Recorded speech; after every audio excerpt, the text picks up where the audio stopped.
Hello வணக்கம் and welcome to cricket Indians Tamil channel. இந்த video நம்ம அதை பற்றி பார்க்க போகிறோம் அப்படின்னா நம்மளுடைய ஃபஸ்ட் மேட்ச் ஜிடிக்கு அகெயின்ஸ்டா எம்ஐக்கு வந்திருக்கிற ஒரு புதிய ப்ராப்ளம். ஸோ டோட்டலாக வந்துட்டு குஜராத் டைட்டன்ஸுக்கு அகெயின்ஸ்டாக தான் மும்பை இந்தியன் நம்மளோட first match of the IPL 2024 kick off பண்ணுறாங்க. ஸோ இதில் பார்த்தீங்கன்னா 2 பிளேயர் வந்துட்டு ஃபஸ்ட் மேட்ச் விளையாடுறது ஒரு மிகப்பெரிய லெவலில் இப்போ சிக்கலாக இருக்குது. ஒன்று ஜெரால்ட் கோயிட்ஸே, இன்னொன்று பார்த்தீங்கன்னா சூரியகுமார் யாதவ். ஸோ இப்போ ஜெரால்ட் கோயிட்ஸோட இடத்துல பார்த்தீங்க அப்படின்னா தில்ஷன் மதுஷனக்கா அப்படி இல்லைனா துஷாரா அப்படின்னு சொல்லி நம்ம ஒரு ஓவர்சீஸ் பிளேயரை களமிறக்கிறோம் அப்படின்னு கூட வச்சுக்கலாம். பட் சூரியகுமார் யாதவ் வந்துட்டு ஒரு தரமான ஒரு பிளேயர், எம்ஐயோட ஒரு கன்சிஸ்டண்ட்டான ஒரு பேட்ஸ்மேன் அப்படின்னா நம்மளுடைய சூரியகுமார் யாதவ் தான். ஸோ சூரியகுமார் யாதவ் இல்லாமல் எப்படி வந்துட்டு நம்மளுடைய டீம் ஒரு வேறு லெவலில் வந்துட்டு அந்த ஒரு பேக்கப் அப்படிங்கிறத வந்து வச்சுருப்பாங்க அப்படிங்கிற ஒரு விஷயம் இருக்குது. ஸோ அது மட்டும் இல்லாமல் இப்போ ரீப்ளேஸ்மெண்ட் பிளேயரை வந்து எடுக்கணும் அப்படின்னும் ஒரு விஷயம் வந்துட்டு வைரல் ஆகிட்டு இருக்கு. காரணம் ஜெரால்ட் கோயிட்ஸை பொறுத்த வரைக்கும் ODI வேர்ல்டு கப்புக்கு அப்புறம் அவருக்கு இன்ஜுரி அப்டேட் என்ன இருக்குது, எந்த லெவலில் இருக்குன்னு கிரிக்கெட் சவுத் ஆஃப்ரிக்காட்டிருந்து இப்போ வரைக்கும் எந்த ஒரு லெவல்லையுமே எம்ஐ மேனேஜ்மெண்ட்டுக்கு நியூஸே வரல. அண்ட் இன்னும் ஒரு சில சோர்சஸ் பார்த்தீங்கன்னா ரொம்பவே வந்துட்டு சங்கடப்படுற மாதிரி ஒரு விஷயத்தெல்லாம் வந்துட்டு போட்டுட்டு இருந்தாங்க. குமார் கார்த்திகேயா வந்துட்டு நம்ம வந்து உள்ளே எடுத்துகிட்டு வந்துடலாம், சூரியகுமார் யாதவ் இல்லை அப்படின்னா பேட்டிங் வந்துட்டு நமக்கு ஆல்ரெடி ஸ்ட்ராங்காக தான் இருக்குது. ஸோ அதனால் வந்துட்டு பவுலிங்கை வந்துட்டு ஸ்ட்ராங் பண்ணுறதுக்காக குமார் கார்த்திகேயா உள்ளே கொண்டு வந்தோம்னா இருக்கிற பேட்ஸ்மேன்ஸை வச்சு நம்ம ஆடிக்கலாம் அப்படிங்கிற மாதிரி அவங்க சொல்லியிருந்தாங்க. இப்போ சப்போஸ் கேமரூன் கிரீன் இங்கே இருந்திருந்தாரு அப்படின்னா கண்டிப்பாக பேட்டிங் நம்ம ஸ்ட்ராங்காக இருந்திருக்கும். ஸோ லோயர் ரவுண்ட்ஸ் ஆடுற வரைக்கும் பேட்டிங் இருக்குன்னு சொல்லி நம்ம பவுலிங் வந்து ஸ்ட்ராங் பண்ணலாம். பட் ஆனால் நம்ம வந்து பார்த்திங்கன்னா கேமரூன் கிரீன் நாங்கள் கொடுத்துட்டு ஹர்திக் பாண்டியாவை இந்த இடத்துல வந்து நம்ம ட்ரேட் பண்ணி வச்சுருக்கோம். ஸோ அது மட்டும் இல்லாமல் இப்போ பவுலிங் அப்படிங்கிற வரிசையில் ஷாம்ஸ் முலானி ஒரு நல்ல ஒரு ஃபார்மில் இருக்கிறாரு. ஸோ குமார் கார்த்திகேயா, ஷாம்ஸ் முலானி அப்படிங்கும்போது இவங்க எந்த ஒரு இடத்துலையுமே சூரியகுமார் யாதவோட இடத்துல வந்து ஃபிட் ஆக மாட்டாங்க. சூரியகுமார் யாதவ் ஒரு கன்சிஸ்டண்ட்டான பேட்ஸ்மேன். சும்மா வந்துட்டு ஒரு பேட்ஸ்மேன் இருந்தார் அப்படின்னா கூட நம்ம ஈஸியாக வந்துட்டு சரி ஓகேன்னு சொல்லி விட்டுறலாம். பட் ஒரு கன்சிஸ்டண்ட்டான batsman for the over the years அப்படிங்கிறதுனால அந்த இடத்துல கண்டிப்பாக வந்துட்டு ஒரு பிளேயர், ஒரு பேட்டிங் பண்ணுற ஒரு பிளேயர் தான் வேணும். ஸோ என்னுடைய ஒப்பீனியன், இப்போ விஷ்ணு வினோத் லாஸ்ட் டைம் நம்ம வந்து பார்த்தோம். ஸோ அவர் நல்ல ஒரு ஃபார்மில் இருந்தார். ஸோ வந்துட்டு ஃபஸ்ட் மேட்சே ஒரு ஃபியர்லெஸ் பேட்டிங் ஆடினார்.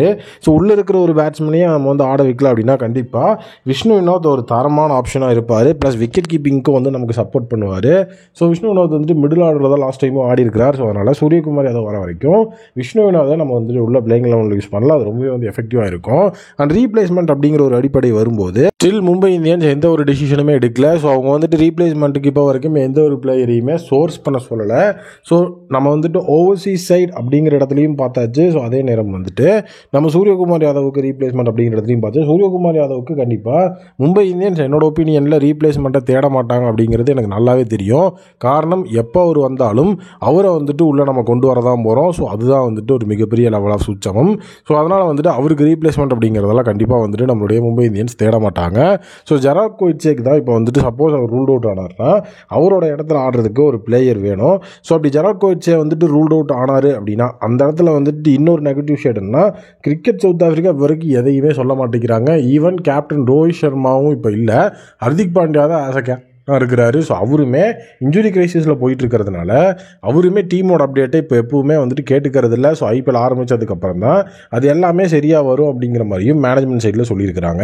ஸோ இப்படியே வந்து போயிட்டு இருந்ததுன்னா எம்ஐ எப்படி வின் பண்ணுவாங்க, எம்ஐக்கு சங்குதா அப்படிங்கிற மாதிரி ஸோ ஒரு சிலர் இப்போ பேசிகிட்டு இருக்காங்க. ஸோ எம்ஐ வந்துட்டு அவங்களோட ஃபஸ்ட் மேட்சை கண்டிப்பாக வின் பண்ணணும் அப்படின்னா ஒரே ஒரு வழி தான் இருக்குது.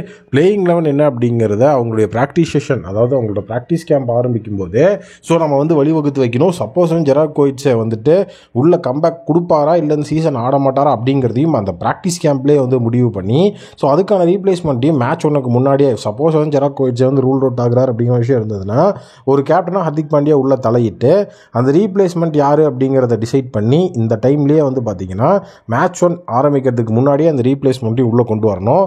ஸோ அதுதான் வந்துட்டு நமக்கு இருக்கிற விஷயம் அப்படிங்கிற மாதிரி வந்துட்டு டோட்டலாக இப்போ எல்லோரும் சொல்லிட்டு இருக்காங்க. அண்ட் அதுதான் கரெக்டும் கூட. நம்மகிட்ட வந்துட்டு ஜெரால்ட் கோயிட்ஸே இல்லைனா பேஸ் அட்டாக்கெல்லாம் வந்து செம ஸ்ட்ராங்காக தான் இருக்குது. ஸோ நம்மக்கிட்ட ஸ்பின் அட்டாக் அப்படிங்கிறதும் ஓரளவுக்கு டீசெண்டாக இருக்குது. ஸோ அதனால் ரீப்ளேஸ்மெண்ட் அப்படின்னு எடுக்கும்போது ஸோ நமக்கு எந்த இடத்துல பிளேயர் வேணும் அப்படிங்கிறத வந்து நம்ம வந்து பார்த்து ஸோ அந்த இடத்துல வந்துட்டு பிளேயரை வந்துட்டு யூஸ் பண்ணணும் அப்படின்னா இன்னுமே எஃபெக்டிவாக இருக்கும். ஸோ ரோஹித் சர்மாட்ட இருந்தும் கண்டிப்பாக அந்த இடத்துல ஒரு கைடன்ஸ் அப்படிங்கிறது இருக்கிறதுக்கு ஹெவியான வாய்ப்பு இருக்குது. ஏன்னா மும்பை இந்தியன்ஸை பொறுத்த வரைக்கும் ஸோ அவங்க எப்பவுமே வந்துட்டு அந்த ஓவர்சீஸ் பேஸ் அட்டாக்கை லாஸ்ட் இயர்லேருந்து வேறு லெவலில் வச்சுருக்காங்க. ஸோ இந்த ரவியும் அந்த ஓவர்சீஸ் பேஸ் அட்டாக் மலிங்கோட கோச்சிங்கில் இருக்க போது ஸோ அதுவுமே வந்துட்டு இந்த இடத்துல செம மாஸ் தான். ஸோ அதனால் ஃபஸ்ட் மேட்சை வின் பண்ணணும்னா கண்டிப்பாக இந்த 2 பிளேயர்ஸோட பேக்கப் அண்ட் அவைலபிலிட்டி ரீப்ளேஸ்மெண்ட் ரொம்ப முக்கியம். ஸோ என்னோட ஒப்பீனியன் ஸ்கைக்கு வந்துட்டு விஷ்ணுவினோத் இருக்கலாம் அப்படிங்கிறது, நீகல் வதீரா இருக்கலாம்னு ஒரு சிலருக்கு ஒப்பீனியன் இருக்கும். பட் ரோஹித்தோட நீகல் வதீரா ஓப்பனிங்கில் தான் விளையாடி இருக்கிறாரு தவிர, ஸோ அவர் வந்துட்டு மிடில் ஆர்டரில் லாஸ்ட் இயர் யூஸ் ஆகலை. ஸோ அதனால் நான் சொன்னது வந்துட்டு லாஸ்ட் இயரே வந்துட்டு விஷ்ணுவினோத் நம்ம யூஸ் பண்ணதுனால கண்டிப்பாக அவர் யூஸ் பண்ணலாம் அப்படிங்கிறது. இப்போ சப்போஸ் வந்துட்டு ஜெராக் கோவிச்சாவோட இடத்துல ஒரு ரீப்ளேஸ்மெண்ட் பிளேயர் வரணும்னா நீங்கள் வந்துட்டு யாரை சஜஸ்ட் பண்ணுவீங்க? ஸோ எந்த ஒரு பவுலரை சஜஸ்ட் பண்ணுவீங்க? ஸ்பின் ஃப்ரெண்ட்லியான ஒரு பவுலருக்கு போவீங்களா, இல்லை ஏற்கனவே வந்துட்டு ஸ்ட்ராங்காக இருக்கிற ஓவர்சீஸ் பேஸ் அட்டாக்கே இன்னும் ஸ்ட்ராங் பண்ணுறதுக்கு ஒரு பேஸ் பவுலரை எடுத்து ஸ்ட்ராங் பண்ணுவீங்களா?